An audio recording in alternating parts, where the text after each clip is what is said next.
The September rain drummed against the windows of the small suburban home in Columbus, Ohio, creating a rhythm that Emma Martinez had learned to synchronize with her breathing. 12 years old, with shoulder-length dark hair and intelligent brown eyes that seemed far too sad for a child her age, Emma sat curled up in the corner of her bed, her schoolbook spread out before her untouched. Outside, the neighborhood was alive with the sounds of children playing, their laughter drifting up from yards and sidewalks. But Emma had stopped joining them months ago. Now, she preferred the solitude of her room, where the walls seemed to protect her from the unpredictable storms that brewed within her own home.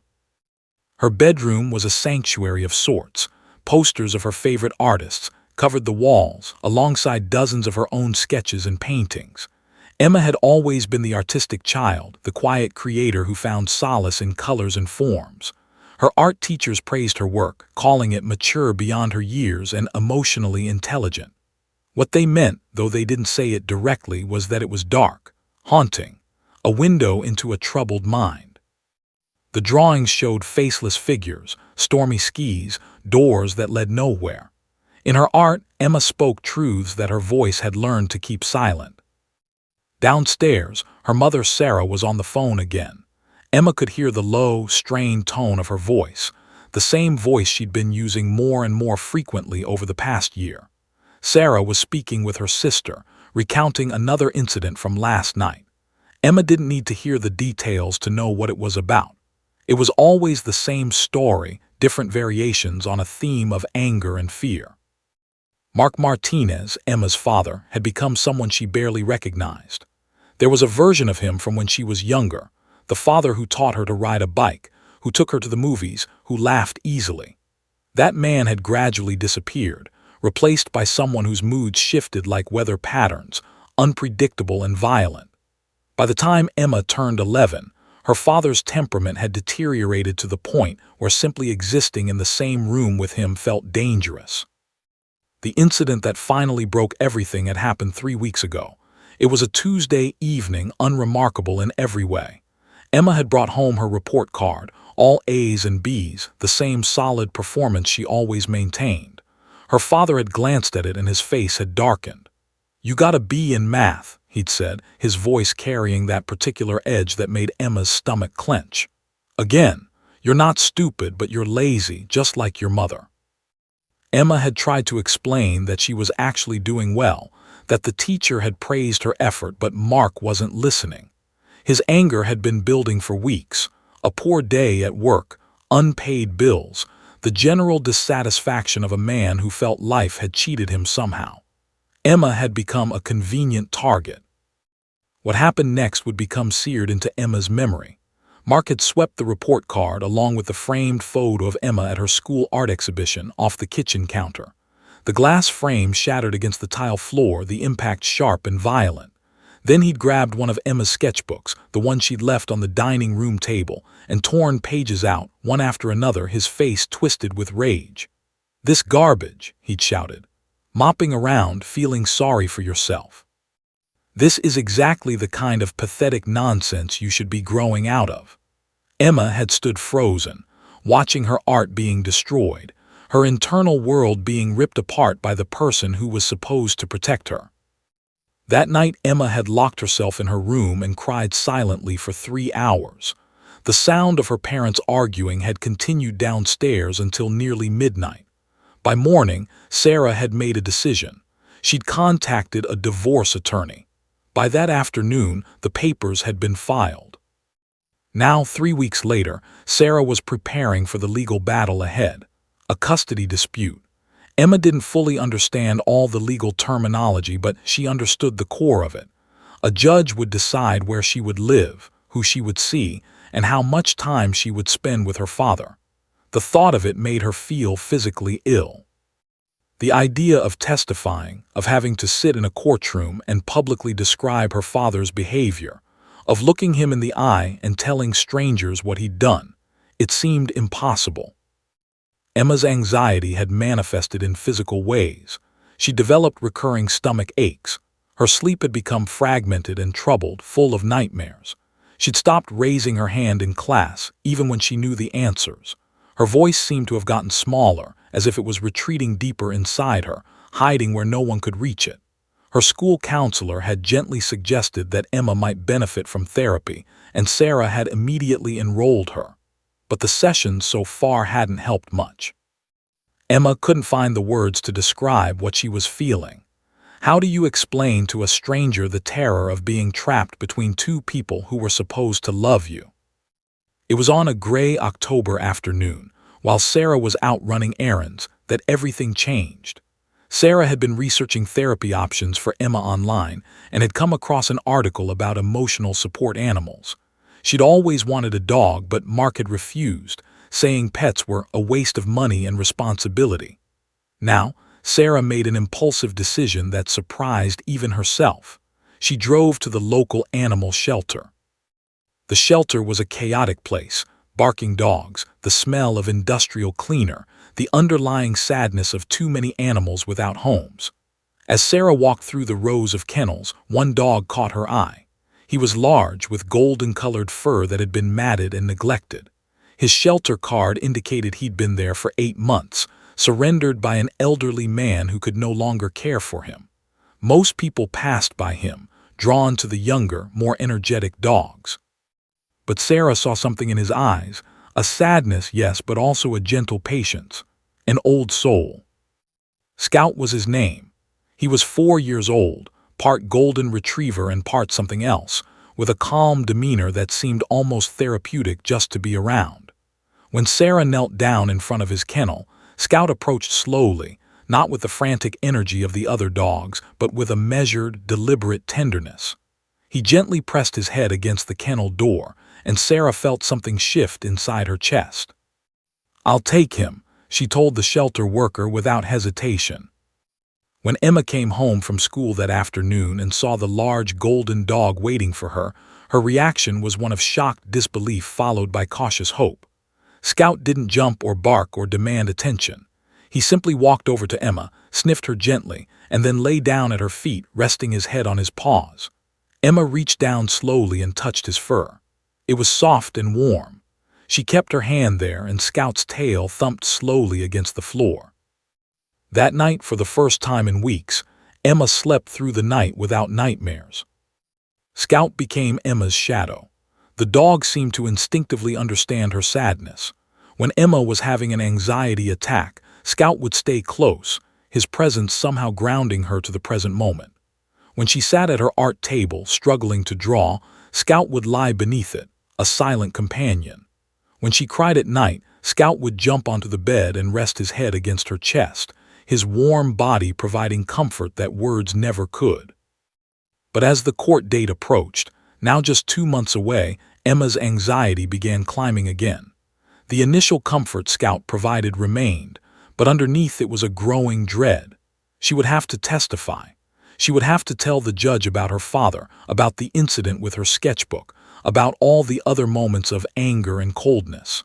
The thought of facing Mark in the courtroom terrified her in a way she couldn't quite articulate.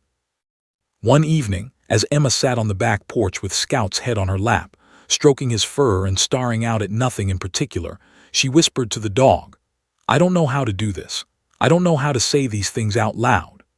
Scout shifted slightly, pressing his body closer to hers, and in that moment, Emma wondered if it was possible that a dog, this one damaged dog from the shelter, could somehow help her find her voice when everything else had failed. She didn't know yet that Scout would do far more than that. She didn't know that the quiet signal she would eventually give her faithful companion would echo through a courtroom and change the trajectory of her entire life. But for now, in the gathering darkness of an October evening, with Scout's warmth against her and the first stars appearing in the sky, Emma allowed herself to believe that maybe, just maybe, she wasn't as alone as she felt. Had been practicing family law for 23 years, and in that time, she developed what she called her courtroom instinct and ability to read judges, opposing counsel, and especially witnesses. She could assess a case within minutes of hearing the details and predict outcomes with uncanny accuracy.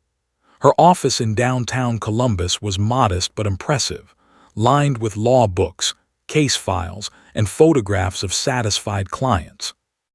On her wall hung her diplomas from Ohio State University and a framed article from a legal journal featuring one of her landmark cases. What wasn't displayed, what she kept private, were the emotional wounds that came with the territory. The children she'd fought for who ended up back in dangerous homes. The battered women who returned to their abusers. The system's failures that haunted her at 3 in the morning. Was 54 years old, never married, never had children. Her life had been consumed by her work. Colleagues called her brilliant. Clients called her a warrior.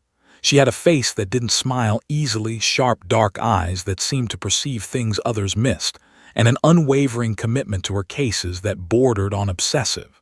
Some attorneys went into family law because it paid well, had gone into it because she couldn't live with herself if she didn't fight for the vulnerable.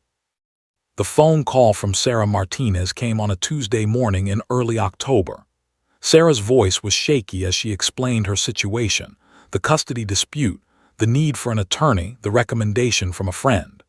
Listened carefully, taking notes, asking pointed questions about Mark's behavior, any documentation of incidents, and whether there were any other witnesses. But what really caught attention was something Sarah mentioned almost in passing. Emma is terrified. She barely speaks anymore. I'm afraid that if she has to testify in court, she'll fall apart. Scheduled them for a consultation 3 days later. The waiting room of her office was deliberately designed to be calming, soft lighting, comfortable chairs, plants in the corners. When Sarah and Emma entered, observed them carefully. Sarah was a woman in her mid-40s, dressed in a work uniform from the medical clinic where she was a receptionist, her hands gripping her purse tightly. Emma was a child in crisis, though she tried hard to hide it. She had her mother's dark eyes, but not her mother's ability to mask her emotions. Emma's shoulders were hunched slightly inward, a protective posture. She wore an oversized hoodie despite the relatively warm weather, as if she was trying to make herself smaller, less visible. "Come on back," said, gesturing toward her office. The initial consultation lasted 2 hours. Explained the legal process in terms Sarah could understand, outlining the timeline, the likely arguments Mark's attorney would make, the documentation and witnesses they would need. But she kept her eye on Emma the entire time, watching how the girl reacted to different topics. When mentioned the possibility of Emma testifying, she saw the child's entire body tense. "Emma," said gently, setting down her pen, "I want you to know that I understand this is scary. What you're going through, it's not your fault. None of this is your fault. My job is to make sure the judge understands your situation, but I need to understand it first. Can you tell me about some times when your dad made you feel afraid?" Emma looked at her mother, then back at. When she spoke, her voice was barely above a whisper. "He gets really angry about small things, and he says mean stuff about me, about Mom. He said I'm lazy and pathetic." She stopped, her hands trembling. "I don't want to talk about it in front of him." Felt something crystallize inside her, a determination that went beyond the standard attorney-client relationship. This was a child who had been damaged, and the legal system that was supposed to protect her would potentially damage her further through the process of seeking justice. That was the cruel paradox of family law. Over the next week, prepared Emma's case. She gathered documentation, school records, the incident reports filed with police following Mark's aggressive behavior, medical records noting Emma's anxiety symptoms. She interviewed Sarah in depth about Mark's behavior patterns, his financial situation, his ability to provide care. She began building her strategy, but something was nagging at her, something that went beyond the standard legal arguments. She'd seen too many children traumatized on the witness stand, their testimony, which was supposed to help their case, actually making things worse for them. Made a decision that surprised even her colleagues. She began researching an unconventional approach, therapy animals in courtrooms. Late nights found her in her office, scrolling through case law, reading psychological studies, examining precedents. She discovered that several states had begun allowing certified therapy animals, primarily dogs, to accompany child witnesses during testimony. The research was compelling. Studies showed that the presence of a trained therapy dog could reduce cortisol levels, the stress hormone in children, by up to 30%, improve recall accuracy, and significantly reduce the incidence of post-traumatic symptoms following testimony. There were legal precedents. Arizona had been the first state to formally allow it. Colorado and California had followed. But Ohio, she couldn't find a single case. Called a colleague at a family law firm in Arizona who had used this approach successfully. The colleague, a woman named, was enthusiastic. It was revolutionary, told her. The judge was skeptical at first, but when he saw how much it helped the child, he became an advocate. You should try it. Began drafting the motion. It was meticulous work, citing research, legal precedents from other states, psychological evidence about trauma and testimony. She argued that Emma's anxiety disorder, documented by her therapist, would significantly impair her ability to testify accurately and coherently. She argued that the presence of an emotional support animal was a reasonable accommodation that would improve the quality of the testimony while also protecting the child's mental health. She was careful to distinguish between a therapy animal, which required certification, and an emotional support animal, which required documentation of a diagnosed condition. Emma qualified for the latter, and it had stronger legal standing. When presented the draft motion to Sarah and explained what she was trying to do, Sarah's eyes filled with tears. "You really think it could work?" "I think it's worth trying," said honestly. "Judge Richardson is a fair man. He's been on the bench for 30 years. If anyone is going to consider something outside the box, it's him. But I won't lie to you, this is unconventional. We might face significant resistance." A week later, the motion was filed. Delivered a copy to the courthouse clerk herself, watching as the woman flipped through the pages with a skeptical expression. "This is different," the clerk said, not unkindly. "I'll make sure it gets to Judge Richardson." Over the following weeks, as the trial date in November approached, worked with Emma on case preparation. But she did something unusual. She incorporated Scout into the sessions. She invited Emma and Sarah to come to her office, and she allowed Emma to bring Scout with her. As they discussed the case, Emma sat with Scout's head on her lap, her hand absently stroking the dog's fur, and watched, carefully documenting how the presence of the dog seemed to unlock something in Emma. The girl spoke more. She made better eye contact. Her voice grew stronger. "This is exactly what we need to show the judge," told Sarah after one of these sessions. "The difference is dramatic. When Emma has Scout with her, she's more present, more articulate, more capable of discussing difficult things. This is what the research is showing. It's not just anecdotal." Meanwhile, Mark's attorney had gotten wind of the unusual motion. He filed a response arguing that allowing a dog in the courtroom would be a distraction and an unfair bias toward the child witness. He argued that it violated standard courtroom procedure and that it would prejudice the jury, though in a custody case there was no jury, just a judge. His arguments were technically sound but emotionally hollow. Read's response and felt a familiar determination harden inside her. This was a fight worth having. This was about changing how the legal system treated vulnerable children. As she prepared her reply brief, she included additional research, additional citations, and a personal note to Judge Richardson about the psychological impact of courtroom testimony on children with anxiety disorders. On a cold November morning, just 2 weeks before the trial, received a call from the judge's chambers. Her heart leaped. "Ms." The clerk's voice came through the phone. "Judge Richardson has reviewed your motion and the opposing counsel's response. He wants to schedule a pre-trial conference to discuss the matter further." Closed her eyes and allowed herself a moment of hope. Hope was rare in family law. She cherished it when it came. As she hung up the phone, she looked at the photo on her desk, a picture of a little girl who had won her case, who had gotten to go home with her mother. That child's face, which had been hollowed out by fear when they first met, had filled out again with the simple restoration of safety. That was why did this work. That was why she fought. And now, she had the opportunity to fight in a way that might help not just Emma, but countless children after her.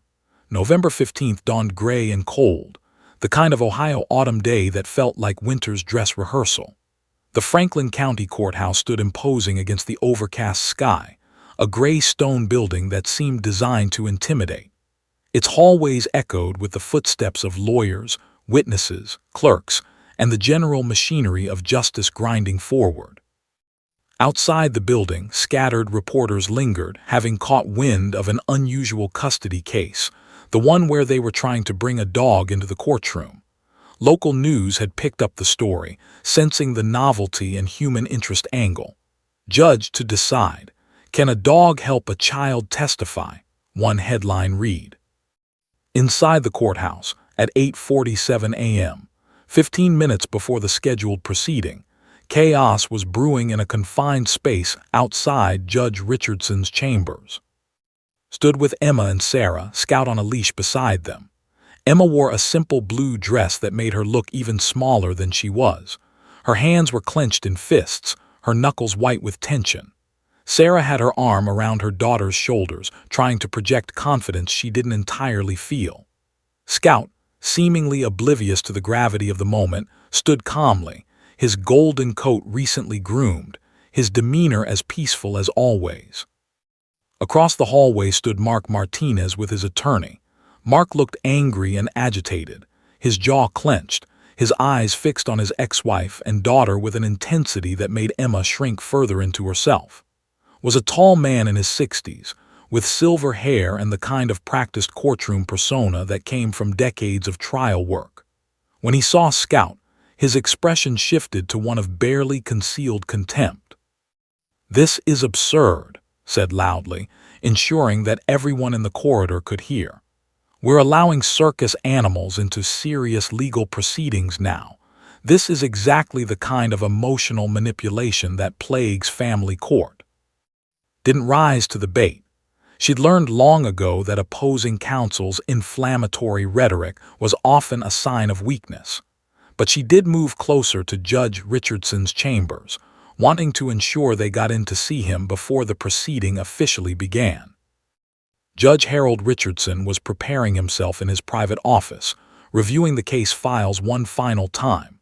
He was a man in his late 60s, with salt and pepper hair, reading glasses that hung from a cord around his neck, and the kind of tired eyes that came from seeing too much human suffering. He'd been on the bench for 32 years. He'd presided over thousands of cases. He'd sent children back to abusive parents because the legal system didn't allow him to do otherwise. Those failures haunted him in ways that his colleagues didn't discuss over lunch. When his clerk knocked and told him that both attorneys were ready for the pre-proceeding conference, Richardson set down his pen and removed his glasses. He rubbed his eyes for a moment, as if trying to clear away the weight of what was about to come. The judge's chambers were larger than most, with high ceilings and windows that overlooked downtown Columbus. Richardson sat behind his desk, his judge's robes hanging on a rack in the corner. He gestured for the attorneys to be seated, but not before he looked directly at Scout. "I've read both motions," he said without preamble, his voice calm and measured. "Ms., you're asking for something that has no precedent in Ohio. Mr., you're opposing on grounds that it violates courtroom procedure and fairness. Before we go on the record, I want to hear directly from counsel." She'd prepared for this moment extensively. "Your Honor, the research is clear. Children with documented anxiety disorders perform significantly better when they have emotional support animals present. The presence of a therapy animal reduces cortisol levels, improves recall, and reduces the risk of post-traumatic stress symptoms. Other states have allowed this. Arizona, Colorado, and California all have precedents. More importantly, Your Honor, this isn't about giving an unfair advantage to one side. This is about ensuring that the child witness can provide the most accurate testimony possible. If anything, it serves the interests of justice." Richardson leaned back in his chair, his hands steepled in front of him. And Mr. Your concerns stood buttoning his jacket in a gesture designed to project authority. Your Honor, this sets a dangerous precedent. If we allow dogs in the courtroom for one witness, where does it end? Next, someone will want a cat, a bird, a rabbit. The courtroom is a place of law and order, not a petting zoo. The dog would be a distraction to everyone present, including the judge. Additionally, Your Honor, the very presence of the animal could be seen as a signal to you, the fact finder, that this child requires special protection, which could unfairly bias you toward believing her testimony. It's emotional manipulation dressed up in the language of psychology. Richardson was quiet for a long moment. He pulled his glasses back down onto his face and looked from two. What's the dog's name? Scout, Your Honor, answered. And the child? Emma Martinez.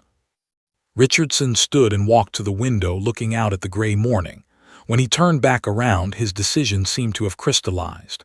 Here's what I'm going to do, he said. We're going on the record. I'm going to allow Scout to be present during Miss Emma's testimony, but there are conditions. He pointed at. The dog will sit at the side of the witness box, not in it. Miss Emma will testify normally without the animal as a prop. If at any point the animal becomes a distraction or disruption to the proceedings, I will order it removed. Understood? Yes, Your Honor, said, unable to keep a small smile from crossing her face. His face flushed. Your Honor, I must object. This is highly irregular. Your objection is noted, Mr. Richardson interrupted, and overruled. We're going on the record in 5 minutes. Prepare yourselves accordingly. The courtroom was standing room only.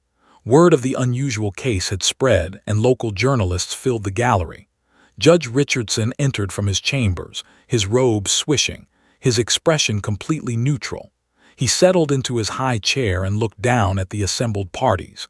Emma sat with her mother on one side beside them. Scout was now in the courtroom, sitting calmly on a mat placed beside the witness box. On the other side sat Mark, who was glowering, and who looked like he'd swallowed something bitter. Richardson opened the proceedings with the standard formalities.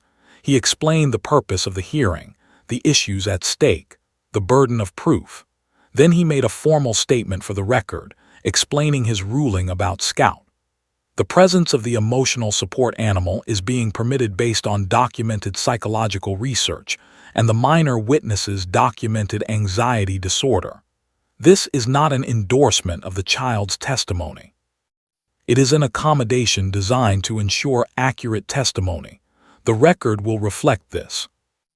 As the morning progressed through opening arguments and preliminary witnesses, something shifted in the atmosphere of the courtroom.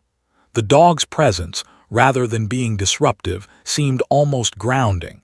Journalists scribbled notes. Judge Richardson watched everything carefully, missing nothing. But it was when Emma was called to the stand that the true significance of the moment became apparent. Emma walked to the witness box on trembling legs. She looked at the large room, at the people staring at her father sitting across the room looking angry. Her breathing became shallow. Then, on her way to the podium, gently led Scout to the mat beside the witness box. Scout settled down with a soft exhale, and Emma's hand instinctively reached down and touched the dog's fur.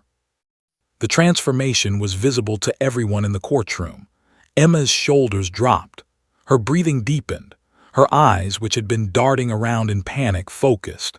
She placed her hand on the Bible and swore to tell the truth, and her voice, while still small, was steady. Judge Richardson watched this entire sequence unfold, and he understood immediately what had been trying to tell him.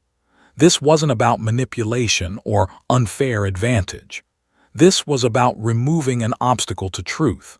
This was about justice that actually considered the human being at the center of the case. He leaned back in his chair and made a note in the file before him. Scout's presence made a material difference in the witness's capability to testify. Decision to allow animal appears justified. In that moment, Judge Richardson understood that he was witnessing something rare in his long legal career. A system working the way it was supposed to, prioritizing the of a child while still pursuing truth and justice. The question now was whether the testimony to come would be sufficient to protect Emma from her father's continued presence in her life. The courtroom clock showed 10:47 a.m. when stood to begin her direct examination of Emma. The morning light filtered through the tall windows, casting long shadows across the polished wooden floor. Emma sat in the witness box, her small frame almost swallowed by the large chair. Scout lay on his mat beside her, his head resting on his paws. Emma's left hand rested on Scout's back, drawing comfort from his steady presence. Approached the witness stand slowly, deliberately. She had done this hundreds of times, but this was different. This wasn't just about winning a case. This was about helping a child find her voice in a system designed to silence her. Emma began, her voice gentle but clear. I want you to take your time answering my questions. If you don't understand something, you can ask me to explain it. Is that okay? Emma nodded, then whispered yes. Can you speak a little louder so the judge can hear you? Yes, Emma repeated, slightly stronger this time. Thank you. Now, Emma, I want to start with something recent. Can you tell the judge about what happened at your father's house on September 13th? Specifically, about what happened with your report card and your artwork. Emma's jaw tightened. Her fingers clenched slightly against Scout's fur. The courtroom was completely silent, waiting. In the gallery, journalists leaned forward. Judge Richardson's pen hovered over his notepad. My dad came home from work, Emma began, her voice barely carrying past the front row of the gallery. He was in a bad mood. I showed him my report card. It was mostly A's. I got 1B in math, but my teacher said I was doing well. I was trying to explain that to him. What happened then? Prompted gently. Emma's eyes filled with tears, but she continued. He got really angry. He said I was lazy and that I was pathetic like my mom. He said I was a disappointment. Then she paused, struggling. Scout shifted slightly, pressing his body closer to hers. Emma took a shaky breath. He took my sketchbook. I had left it on the table. He ripped out the pages. He was tearing them up and calling my art garbage. He said it was pathetic nonsense. And how did that make you feel, Emma? Like I was breaking, Emma said quietly, and several people in the courtroom shifted uncomfortably. The raw honesty of a child articulating emotional trauma had a way of cutting through legal formalities. Did this happen before or after he destroyed the picture frame? After. He threw stuff off the counter first, then he grabbed my sketchbook. Walked Emma through the incident methodically, getting specific details, times, exact words Mark had used, what else happened that night. As Emma spoke, her voice grew slightly stronger.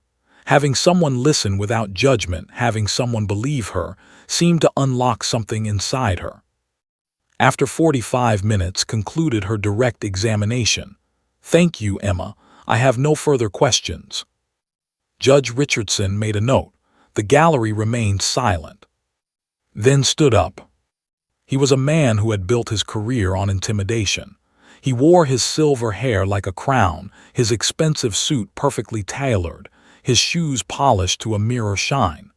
As he approached the witness stand, Emma's entire body went rigid. Scout's ears perked up slightly, sensing the shift in energy.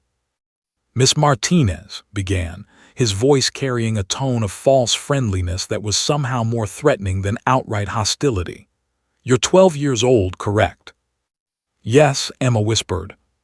Speak up, please. The judge needs to hear you. Yes, Emma repeated, her voice still small.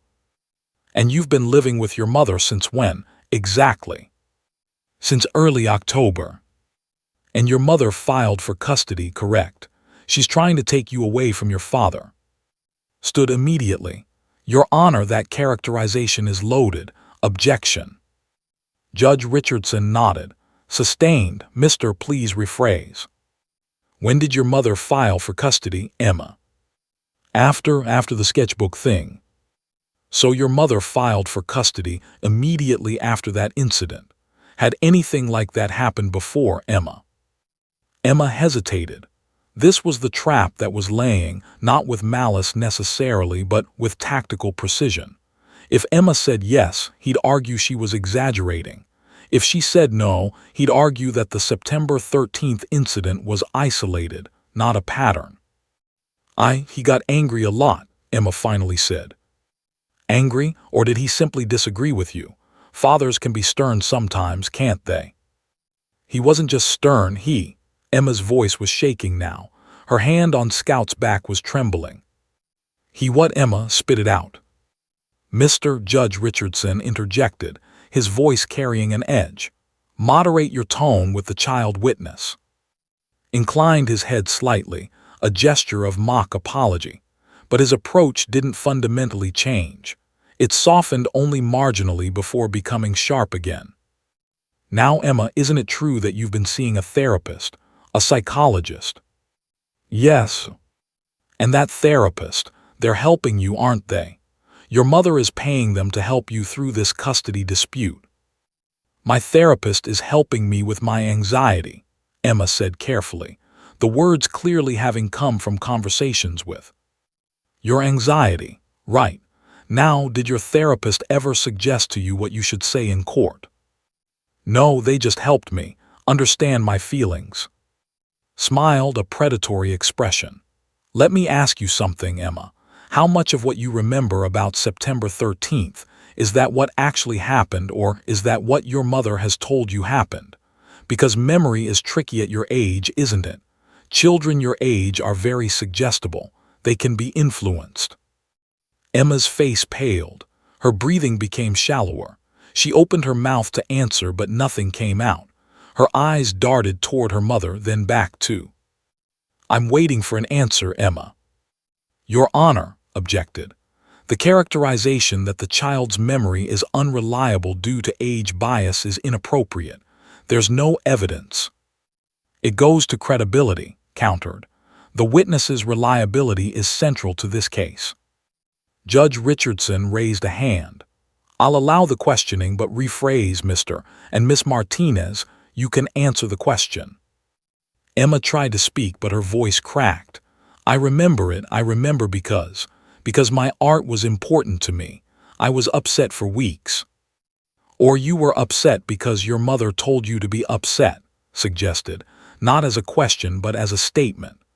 Isn't it possible that you've confused what actually happened with what your mother has told you happened? Emma's hands were shaking visibly now.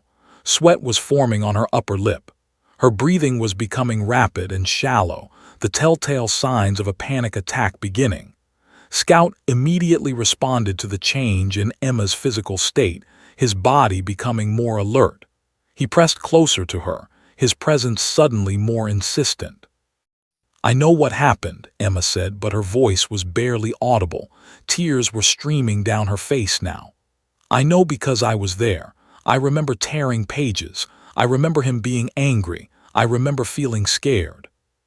You remember being scared, or you remember being told you should be scared, pressed on, relentless. Your mother has been through a custody dispute with your father.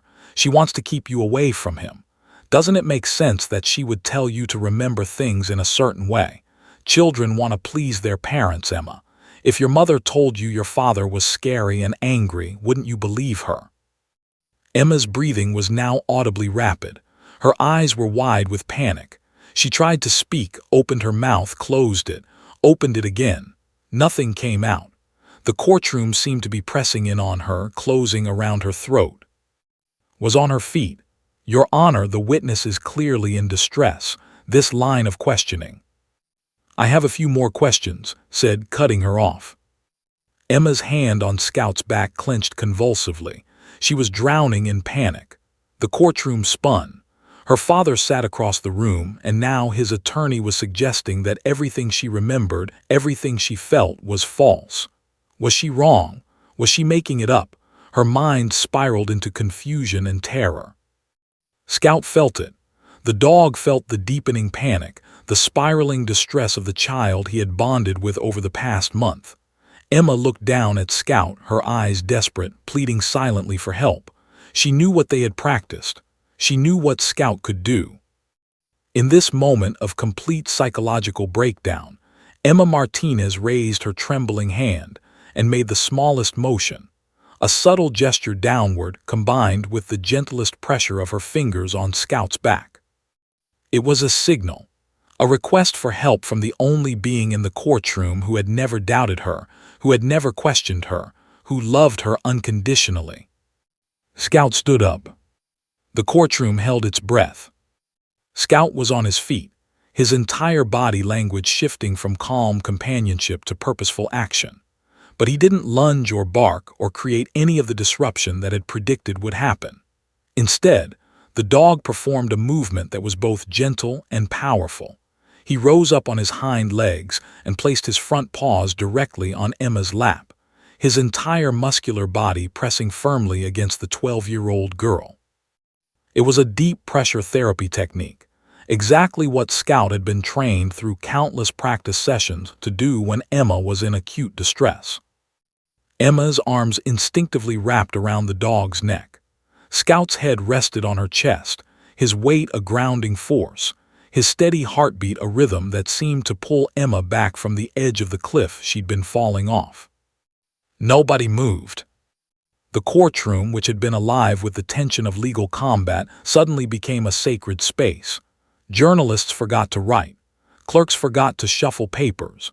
Froze mid-sentence, his hand still raised, his expression shifting from calculated intensity to something approaching confusion. Sarah, Emma's mother, put her hand over her mouth, her eyes filling with tears. And Judge Harold Richardson set down his pen. In 32 years on the bench, Richardson had seen many things. He'd seen parents break down. He'd seen children cry. He'd seen the raw machinery of law grind forward, often indifferent to human suffering. But he had never seen anything quite like this. The silent communication between a girl and her dog, the unspoken understanding that transcended legal proceedings and courtroom protocols, spoke to something deeper than any testimony could convey. It spoke to the reality of trauma, to the truth of suffering, and to the desperate need for compassion in a system ostensibly designed to protect the vulnerable. Emma's breathing, which had been rapid and shallow, began to sync with Scout's steady respiration. Her panic didn't vanish instantly, but it transformed. The terror gave way to something else, not quite peace, but groundedness, presence. A child finding her way back to the moment through the unconditional support of an animal who asked nothing of her except to allow him to help. Judge Richardson rose slowly from his chair. Every eye in the courtroom followed him. He stepped down from the bench and moved toward the witness stand. His judicial robe swished with each deliberate step. When he reached Emma and Scout, he simply stood there for a moment, observing the profound connection between them. He saw how Emma's death grip on Scout was gradually loosening, how her breathing was steadying, how the color was returning to her face. "Approach the bench," Richardson said quietly, but his voice carried the weight of absolute authority. "All counsel, now." And exchanged glances, stood immediately, sensing that something momentous was about to happen, rose more slowly, his expression a mixture of defensiveness and confusion. They approached the bench, and Judge Richardson gestured for them to move into his chambers. "We're taking a recess," he announced to the courtroom. 30 minutes. Court officers, nobody is to leave this room." Inside Judge Richardson's chambers, the judge did something unusual. He left the door slightly ajar so that his clerk could hear. He wanted witnesses to what he was about to say. "Sit down," Richardson said, gesturing toward the chairs across from his desk. Both attorneys sat. For a long moment the judge said nothing. He simply stared with an expression that was neither angry nor calculating. It was something far more terrible. It was disappointment. "Mr. Richardson," finally began, his voice quiet and measured. "In my 32 years on this bench, I have prided myself on maintaining the standards of courtroom decorum and legal procedure. I have enforced rules fairly and consistently. But there are things that supersede procedure. There are moments when the human being must take precedence over the machinery of law." Started to speak, but Richardson raised a hand. What I witnessed in that courtroom was a child being deliberately psychologically manipulated, not aggressively questioned, that's a lawyer's prerogative, but systematically undermined, her memory attacked, her credibility destroyed through tactical questioning designed not to elicit truth but to confuse her into silence. And you know what? At a certain point, it worked. That child was having a panic attack. She was drowning. Do you understand what I'm saying? Your Honor, began, his tone shifting to something more conciliatory. I was cross-examining the witness. That's my constitutional right. That's the adversarial process. The adversarial process, Richardson repeated, leaning back in his chair. Yes, I know the theory. The attorney for the defendant, or in this case, the non-custodial parent, has the right to vigorous cross-examination. I understand that. I've upheld that principle for decades. But I also know that this principle was developed with adult witnesses in mind. It was developed in the context of criminal trials where we're talking about life and death, about liberty and justice in the abstract. This is not that. This is a child, a traumatized child, and the vigorous cross-examination you were conducting wasn't clarifying her testimony. It was re-traumatizing her in front of a room full of strangers. Sat quietly, watching Judge Richardson with the intensity of someone witnessing a turning point. Here's what's going to happen, Richardson continued. This case will proceed differently going forward. I'm ordering an independent evaluation by a court-appointed child psychologist. Dr. Michael, he's done excellent work in custody cases for this court before. Miss Emma will be interviewed in a safe, private setting. Scout will be present. The evaluation will take 3 weeks. During that time, both sides will have the opportunity to present additional evidence, documents, witnesses, experts. But Miss Emma will not be subjected to cross-examination in this courtroom. Her evaluation will be conducted by a trained professional in an environment designed for her. Your Honor, protested, that violates the defendant's right to confront his accuser. No, Richardson said firmly. Because this is not a criminal trial.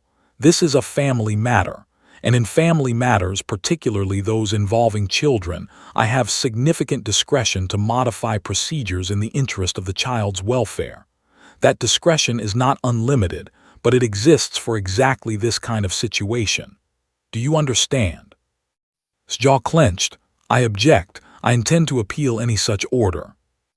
You can appeal, Richardson said calmly. That's your right. But understand this, I will be writing a detailed opinion explaining my rationale. I will document the child's distress. I will note the psychological research on trauma and testimony. I will explain why the traditional adversarial model was not serving justice in this case, but was instead hindering it. And any appellate court that reviews my decision will have to contend with the fact that a child was being psychologically harmed in the pursuit of a technical right. Let's see how that plays out. He looked directly at, Counselor, I respect the legal profession. I respect vigorous advocacy.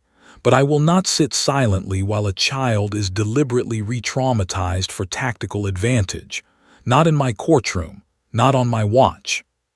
Felt something shift inside her, a validation, a recognition that her unconventional approach had been justified, that Judge Richardson understood what was actually at stake. When the attorneys returned to the courtroom 15 minutes later, Judge Richardson made a formal announcement on the record. He explained his ruling, his reasoning, his order for an independent psychological evaluation. He addressed Emma directly, his voice gentle but clear. Miss Emma, you were very brave today. What happens next is designed to help you, not hurt you. Doctor will talk with you in a safe place and Scout will be with you. Do you understand? Emma nodded, her eyes still slightly red from crying but her breathing now normal. Scout rested his head on her lap, alert and calm. Mark's attorney objected loudly, citing violations of due process, constitutional rights, and procedural impropriety. Judge Richardson listened to every word, then overruled him. This proceeding is adjourned for 3 weeks, he announced. We will reconvene on December 8th. As the courtroom began to empty, something remarkable happened. People approached Emma, Not the lawyers, not the officials, but ordinary people who had witnessed what happened. The court clerk stopped to tell her she was brave. A journalist who had come expecting a scandal instead found herself unable to write about it with the cynicism she usually brought to such stories. Sarah held her daughter close, whispering thanks into her hair. Scout stood patiently beside them, a golden-furred reminder that sometimes the most powerful interventions come not from legal arguments or procedural rules, but from simple, unconditional love. Judge Richardson, back in his chambers, sat quietly and reviewed his notes. What he had witnessed today had changed something fundamental in how he understood the law. The technical rights and procedural protections that formed the backbone of the legal system suddenly seemed less important than the simple fact of a child's. He picked up his phone and called Dr. Michael directly. "I have an evaluation I need you to conduct," he said. "It's urgent. And doctor, this one matters. This one could change how we do things." Courthouse hallway was chaos after the recess ended and Judge Richardson announced his decision. Journalists rushed toward, shouting questions. Is the judge allowing the dog to testify? Are you appealing? What does this mean for the defendant's case? Pushed through them with no comment, his face a study in controlled fury. He'd been outmaneuvered, and he knew it. More than that, he'd been publicly rebuked by a respected judge, and the legal community would be watching how he responded. Mark Martinez sat in the hallway, his face darkening as his attorney relayed what had happened in the chambers. "He's not allowing cross-examination. That's unconstitutional," Mark sputtered. "We'll appeal. We'll take this to the appellate court. This judge has no right." "Yes, he does," said coldly, cutting him off. "At least in family court he does. And appealing is exactly what we're going to do, but understand this. We lost today. Judge Richardson just took away our best weapon. Without cross-examination, we're going to have a hard time discrediting your daughter's claims." The word daughter seemed to sting Mark, as if he'd forgotten that Emma was his biological child, not just an opposing party in litigation. Meanwhile, Sarah sat with Emma in a quiet conference room down the hall. Sarah held her daughter close, tears streaming down her face. "You did it, baby. You were so brave." Emma was exhausted, emotionally hollowed out in the way that trauma survivors are after they've finally spoken their truth out loud. Scout rested his head on her lap, and Emma's hand instinctively found his fur, seeking the comfort that had become as necessary to her as breathing. "What happens now?" Emma asked quietly, her voice still hoarse from crying. "Now," said gently, "you meet with a psychologist, a really good one. His name is Doctor, and Scout gets to come with you. He's going to talk with you about your feelings about what happened with your dad, but it won't be like the courtroom. It won't be scary." "Will Dad's lawyer be there?" "No," assured her. "It will just be you, Doctor, Scout, and probably your mom or me, but not your dad and not his lawyer. This is just about helping you and making sure your voice is heard." Emma nodded, but anxiety flickered across her face. She'd been hurt before. She'd been manipulated before. Trust didn't come easily anymore. Back in his chambers, Judge Richardson did something that very few judges took the time to do. He began composing a detailed written opinion explaining his decision. Not the minimal order that was strictly required, but a comprehensive legal and moral analysis of why he was proceeding differently in this case. He sat at his desk, his law clerk beside him dictating. "This court finds that the minor witness, Emma Martinez, exhibits symptoms consistent with anxiety disorder and trauma-related distress. While the defendant's counsel has the constitutional right to cross-examine witnesses, this right is not absolute when balanced against the court's duty to protect the welfare of child witnesses and ensure the integrity of the fact-finding process. Research demonstrates that aggressive cross-examination of traumatized children does not improve the accuracy of testimony but rather can impair it. The child's physiological stress response interferes with memory retrieval and coherent communication. In this case, The court observed the witness experiencing clear signs of acute psychological distress, rapid breathing, inability to speak, visible panic symptoms during cross-examination. The court is exercising its discretionary authority, grounded in the state's parents' doctrine, to modify procedure in the interest of justice and the child's welfare.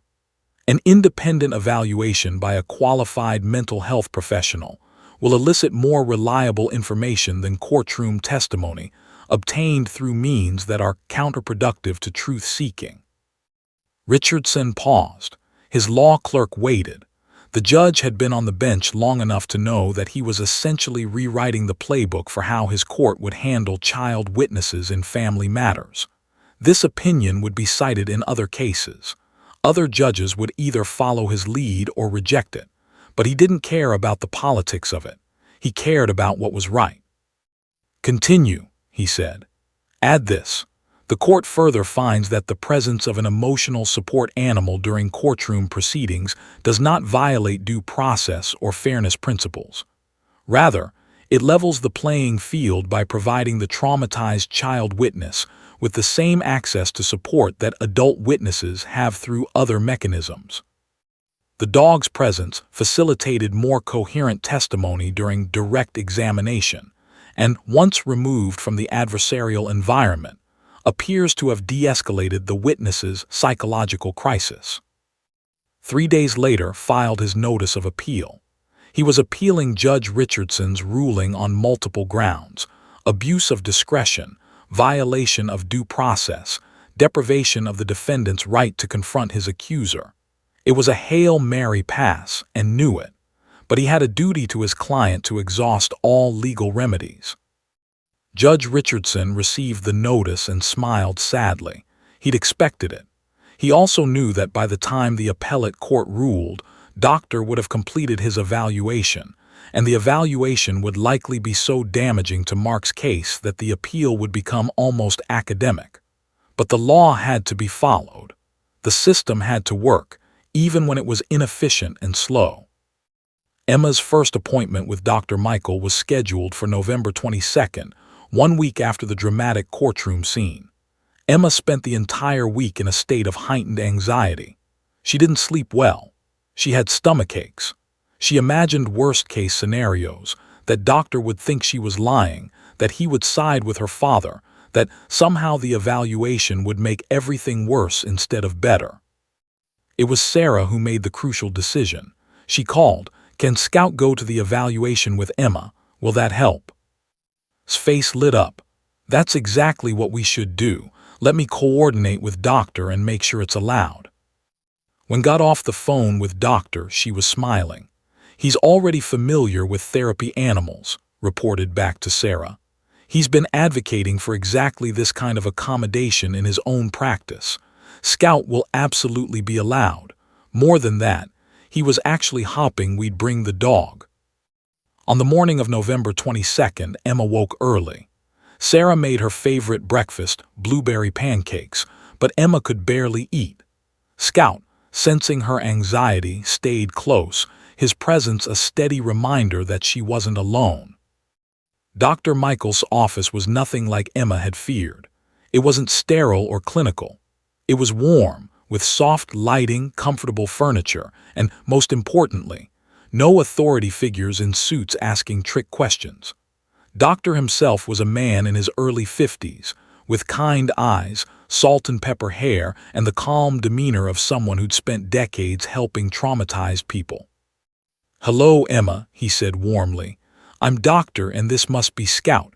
I've heard wonderful things about him." Emma managed a small smile. "He helps me." "I know, that's wonderful, and he's going to help you through these sessions too. How does that sound?" "Okay," Emma said quietly. Sarah took a seat in the waiting room while Emma and Scout followed Doctor into his private office. The office had a comfortable couch, soft throw blankets, and a water fountain in the corner. There was a box of tissues, the kind of detail that showed this man understood his clientele. "Before we start," Doctor said, "I want to explain what's going to happen. I'm going to ask you questions about your life, your family, and specifically about incidents that have made you feel afraid or sad. You can answer however you want. You can take breaks whenever you need to. Scout can stay right here with you, and nothing you tell me will be repeated to anyone without your permission, except the judge, because he needs to know the truth so he can make the right decision about where you should live.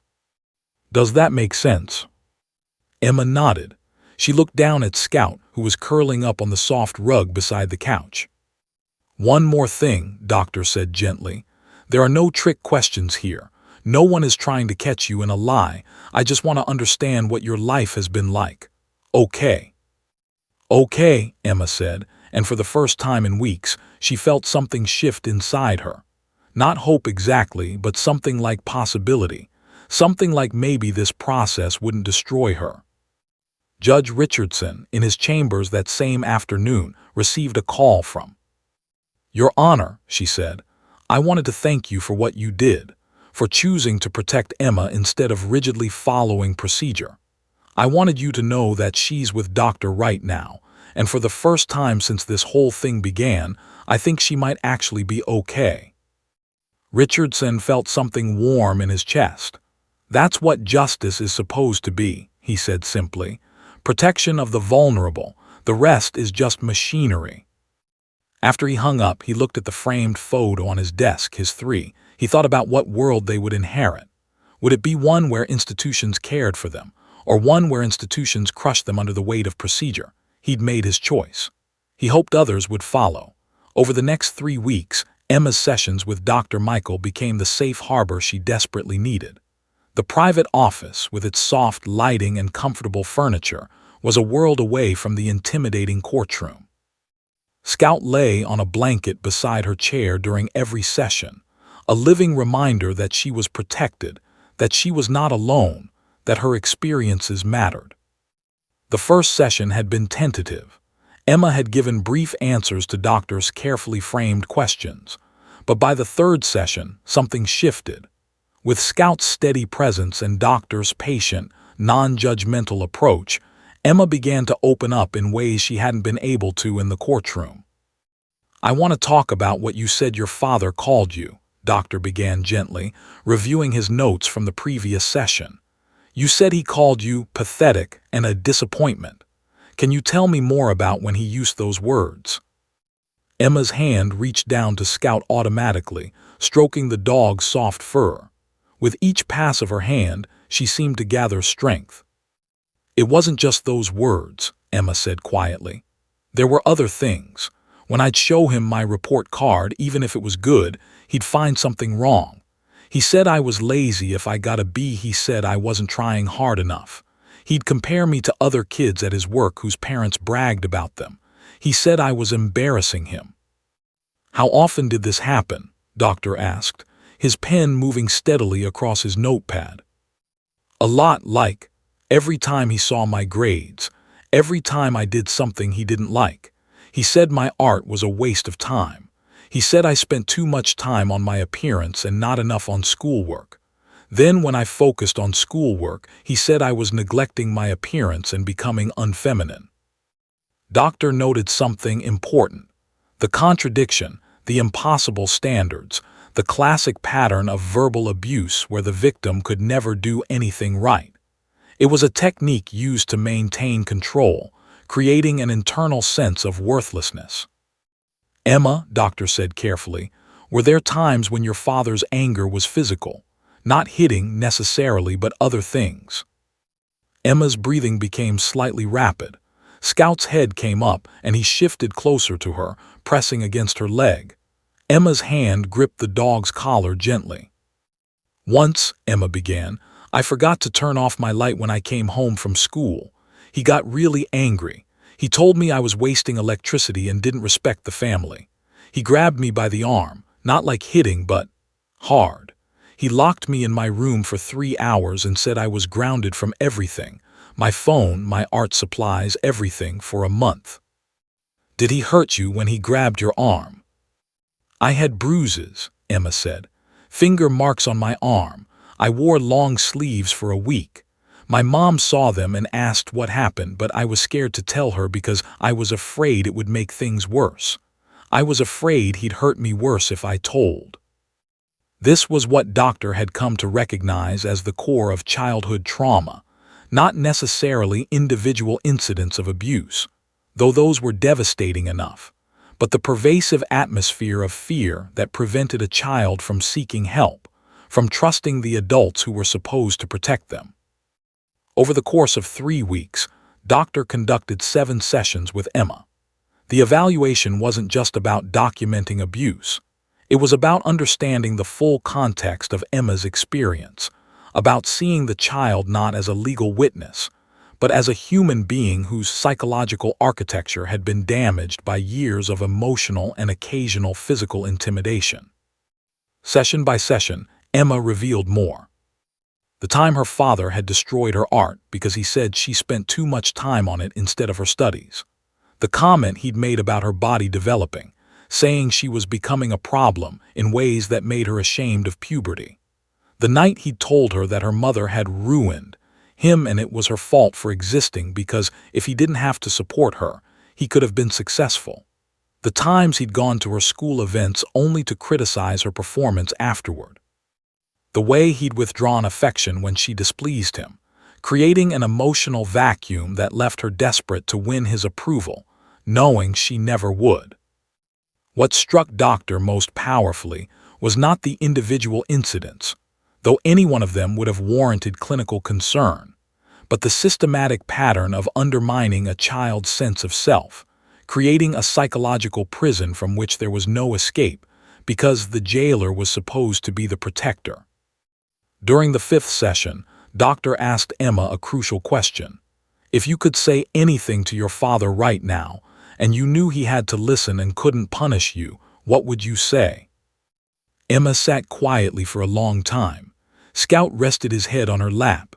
When she finally spoke, her words were halting but powerful. I tell him that it's not my fault he's unhappy. I tell him that I'm not responsible for making him feel like a failure. I tell him that my art is not garbage. I tell him that I'm not lazy or pathetic or a disappointment. I tell him, her voice broke slightly. I tell him that I'm just a kid, and I deserve to feel safe in my own home, and I deserve to have a father who loves me even when I'm not perfect. Scout whined softly, as if acknowledging the courage it took for Emma to speak that truth.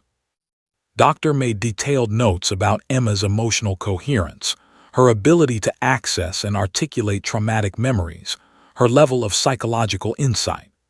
Most importantly, he documented something crucial. With Scout present, Emma demonstrated significantly better emotional regulation, more detailed memory recall, and greater willingness to discuss painful topics compared to what had been observed in the courtroom. In his separate sessions with Mark Martinez, Doctor observed a very different picture. Mark came in defensive, angry, convinced that he'd been wronged. He claimed Emma had been coached by her mother. He said he was a strict but caring father. He minimized the incidents Emma described. I grabbed her arm, I didn't hurt her. Kids exaggerate. I told her she was lazy, that's just parenting, that's motivation. I criticized her art. A parent is supposed to provide constructive feedback. What Doctor found most clinically significant was Mark's complete lack of remorse. Mark showed no empathy for how his words and actions had affected his daughter. He expressed no desire to understand her perspective. He was focused entirely on defending himself, on proving he was right, on winning. It was the psychological profile of someone with significant empathy deficits and a need for control. Do you think Emma is afraid of you? Doctor asked directly. Mark's response was telling. She shouldn't be afraid, I never hit her. I was just disciplining her. She's manipulative like her mother. She knows how to play the victim. Doctor made his clinical notes. Subject demonstrates limited insight into impact of his behavior. Exhibits narcissistic traits, poor empathy, externalization of responsibility. No evidence of capacity for behavioral change without significant therapeutic intervention. Risk of continued emotional harm to minor remains high. 3 weeks to the day after the dramatic courtroom scene, Doctor completed his comprehensive report. It was a detailed document, supported by clinical research, psychological testing results, and interviews with Emma, Mark, and various collateral sources including Emma's school counselor and her therapist. The conclusion was unambiguous. Emma Martinez presents with symptoms consistent with complex PTSD, resulting from chronic emotional abuse and occasional physical intimidation by her father. The data strongly supports the minor's account of Mark Martinez's abusive parenting patterns. Emma demonstrates significantly improved emotional regulation and memory clarity in safe environments with emotional support present, compared to the adversarial courtroom setting. Her accounts of specific incidents are internally consistent, developmentally appropriate, and consistent with documented trauma responses. In contrast, Mark Martinez demonstrates limited insight into the impact of his behavior, poor empathy, and no evidence of remorse or willingness to change. Continued unsupervised contact with the minor poses significant risk to her psychological. Recommendations: primary custody should remain with Sarah Martinez. Mark's visitation should be supervised. Mark should be required to complete an anger management program and individual psychotherapy, specifically addressing his parenting approaches and empathy development. Following successful completion of these programs, supervised visitation may potentially be transitioned to unsupervised visits contingent upon evidence of sustained behavioral change. The report was delivered to Judge Richardson's office on December 1st. The judge read it carefully, making notes, occasionally pausing to absorb a particular passage. When he finished, he sat back in his chair and called for his clerk. "Schedule the final hearing for December 10th, he said, "and get me copies of doctor's report for all counsel. This case is going to be resolved." Received her copy of the report and read it with satisfaction tinged with sadness. It confirmed everything she'd suspected. It validated Emma's truth. It provided Judge Richardson with the clinical evidence he needed to make a decision that would protect the child. But it also laid bare, in clinical language, the profound damage that had been done to a 12-year-old girl by someone who was supposed to love her unconditionally. That evening, called Sarah to let her know the report was complete and favorable. Sarah passed the phone to Emma. "We did it," said. "You did it, Emma. You told the truth and Doctor heard you. And Judge Richardson will hear you too. I believe we've won." Emma held the phone to her ear, Scout's head on her lap, and for the first time in months, she allowed herself to cry tears that weren't from fear or pain, but from relief. December 10th arrived with the kind of cold clarity that only Ohio winter can deliver. The courtroom was packed, not just with legal participants this time, but with journalists from across the state, family law advocates, and academic observers who had followed the case from the moment it became unusual. Word had spread through legal circles about the judge who stopped proceedings to protect a child, about the dog that changed testimony, about the unconventional path to justice. Judge Richardson took the bench at precisely 9:00 a.m. His expression was composed, but there was something different about him. Everyone who knew him noticed it, a quiet determination, a sense that this ruling would reflect not just legal analysis but moral clarity. "This court has reviewed Doctor's comprehensive evaluation," Richardson began, his voice carrying clearly through the courtroom. "This court has considered all evidence, all testimony, and all legal arguments presented by both counsel. I am now prepared to issue my ruling." Mark sat stiffly, his attorney beside him. Sarah held Emma's hand tightly. Emma was in the gallery, she wasn't testifying again. That had been the agreement. She would only have to speak to Doctor in safety with Scout at her side. Scout was home with his paralegal, but Emma could feel his presence anyway, a phantom comfort that had become real enough to sustain her through this moment. "The evidence in this case is compelling," Richardson continued. "I find by clear and convincing evidence that Mark Martinez engaged in a pattern of emotional abuse toward his minor daughter. I find that he engaged in occasional physical intimidation. I find that his behavior caused significant psychological harm. I find that his parenting style was characterized by impossible standards, withdrawal of affection as punishment, and systematic undermining of his daughter's self-worth. Mark's face was darkening. His attorney put a hand on his arm. Therefore, Richardson said, this court awards primary custody of Emma Martinez to her mother, Sarah Martinez. Mark Martinez is granted supervised visitation only, every other Saturday from 2:00 p.m. to 5:00 p.m., supervised by a court-appointed monitor. This arrangement will continue for a minimum of 2 years, at which point it may be reconsidered contingent upon Mark completing a court-approved anger management program and engaging in individual psychotherapy with a licensed mental health professional. Rose, Your Honor, I'm renewing my objection to this ruling. I intend to appeal on constitutional grounds. Your appeal is noted and rejected, Richardson said calmly. However, I will say this for the record. Any appellate court reviewing my decision will find a thoroughly documented reasoning that complies with both constitutional requirements and the best interests of the child standard that governs family court. I am confident in my ruling. Proceed with your appeal if you wish. He turned back to face the courtroom and made a statement that would later be cited in legal journals and family law textbooks. I want to be clear about something.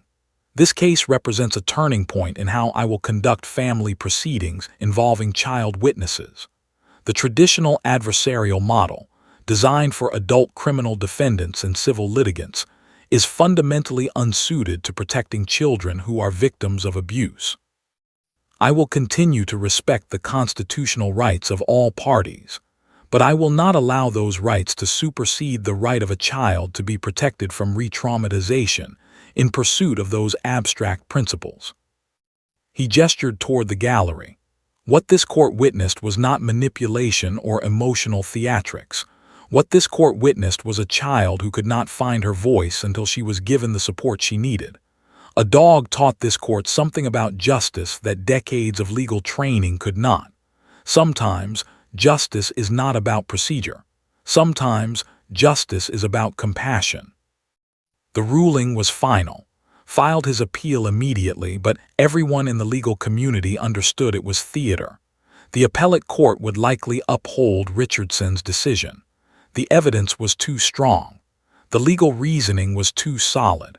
And the appellate judges, most of them former trial judges, would understand the wisdom in what Richardson had done. Sarah broke down in tears in the courtroom hallway, hugged her. Journalists swarmed but held up a hand. No comment, she said. My client is a 12-year-old child. Her privacy and are what matter now. Emma was crying too, not from pain or fear this time, but from the profound relief of being believed, of being protected, of being chosen by the system that was supposed to care for her. Sarah held her daughter, and they stood in the courthouse hallway together, truly safe for the first time in years. When they got home, Emma ran to Scout and collapsed against him, her arms wrapped around the dog's neck, her face buried in his golden fur. Scout stood patiently, accepting her love, offering his own in return. Sarah sat nearby and watched her daughter heal, understanding that this dog had done more for Emma's recovery than any therapy, any testimony, any legal victory could have done on its own. The impact of the case began immediately.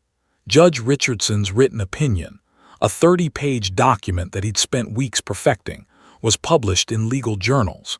Family law advocates cited it in their own cases. Other judges in Ohio began allowing therapy animals in courtrooms. Arizona, Colorado, and California, which had already established precedents, found support for their practices in Richardson's reasoning. Within 6 months, Ohio passed new guidelines specifically addressing child witnesses in family proceedings. The guidelines, loosely based on Richardson's ruling, established best practices for interviewing traumatized children, allowed for emotional support animals, and required that judges consider the child's alongside legal procedure. Received calls from attorneys across the country asking how she'd developed her strategy, how she'd convinced a judge to take such an unconventional approach. She was invited to speak at legal conferences. She turned down most invitations but accepted a speaking position at Ohio State University Law School, where she taught a seminar on trauma-informed family law. Scout became something of a celebrity in legal circles. Articles appeared in legal journals with titles like Man's Best Friend, The Role of Therapy Animals in Family Court and Beyond Procedure, How One Dog Changed a Courtroom. Scout's photo appeared in several publications. Emma, protective of her dog's privacy and her own, asked that Scout not be identified publicly. Instead, the articles referred to him as a golden retriever or simply the therapy animal. But those in the legal community who had been in that courtroom knew exactly who was being discussed. Judge Richardson had become something of a legend in his own lifetime. Lawyers respected his rulings. Children's advocates praised his compassion. He was invited to present at judicial conferences about trauma-informed bench practices. He accepted some invitations, always emphasizing that the credit belonged not to him, but to a child who had the courage to speak her truth, to an attorney who had the creativity to imagine a better way, and to a dog who understood unconditional love better than most humans. In his final years before retirement, which he announced would come in 3 years, Judge Richardson made it his personal mission to reform how family court treated child witnesses. He worked with mental health professionals to develop protocols. He mentored younger judges in trauma-informed bench practices. He became, in essence, a prophet of a different kind of justice, one that didn't sacrifice the vulnerable on the altar of procedure. For Emma, life changed in ways both obvious and subtle. She remained in her mother's custody. She started therapy, real therapy, not courtroom testimony, with a talented therapist who specialized in trauma recovery. Scout attended most of those sessions. Emma continued her art, but with renewed passion. The dark, haunted drawings gradually began to include color, hope, and elements of beauty alongside the struggle. Scout remained her constant companion. The dog became certified as an official therapy animal, and Emma, once she recovered enough, sometimes accompanied her mother when Scout was invited to be present during other children's therapy sessions. It brought Emma a sense of purpose, knowing that what she'd experienced, what Scout had helped her survive, could be used to help others. A year after the ruling, when Emma was 13, Judge Richardson called her into his chambers. Emma was nervous at first. Courtrooms and judges still triggered some anxiety, but the judge's warmth quickly put her at ease. "I wanted to give you something," Richardson said, handing her a framed photograph. It was a picture of the courtroom on that November morning, with Scout sitting beside her at the witness stand. "I had this taken from a security camera. I wanted you to have it as a reminder that you were brave and that you were heard." Emma stared at the photo. In it, you could see Scout's calm presence and her own small figure beside him. You could see the moment before everything changed. "Thank you," Emma whispered. "Thank you," Judge Richardson replied, "for teaching me that justice has to have a heart." Years later, when Emma was a college student studying psychology, she would think back to that moment. She would think about Scout, now an elderly dog living comfortably in her mother's home. She would think about Judge Richardson, retired but still consulting on difficult cases, still advocating for trauma-informed practices. She would think about whose unconventional legal strategy had opened doors that had been closed for too long. And she would understand that the quiet signal she'd given her dog in that moment of absolute desperation had done something remarkable. It had shown the world that sometimes the most powerful testimony comes not from words, but from the witnessed truth of love and protection. It had proven that innovation in law wasn't dangerous. It was necessary. It had demonstrated that a child didn't have to be sacrificed for the sake of abstract legal principles. One girl, one dog, one quiet signal. and a system transformed, one case at a time, into something more humane, more just, more worthy of the vulnerable people it was meant to protect. The ripples of that moment continue still.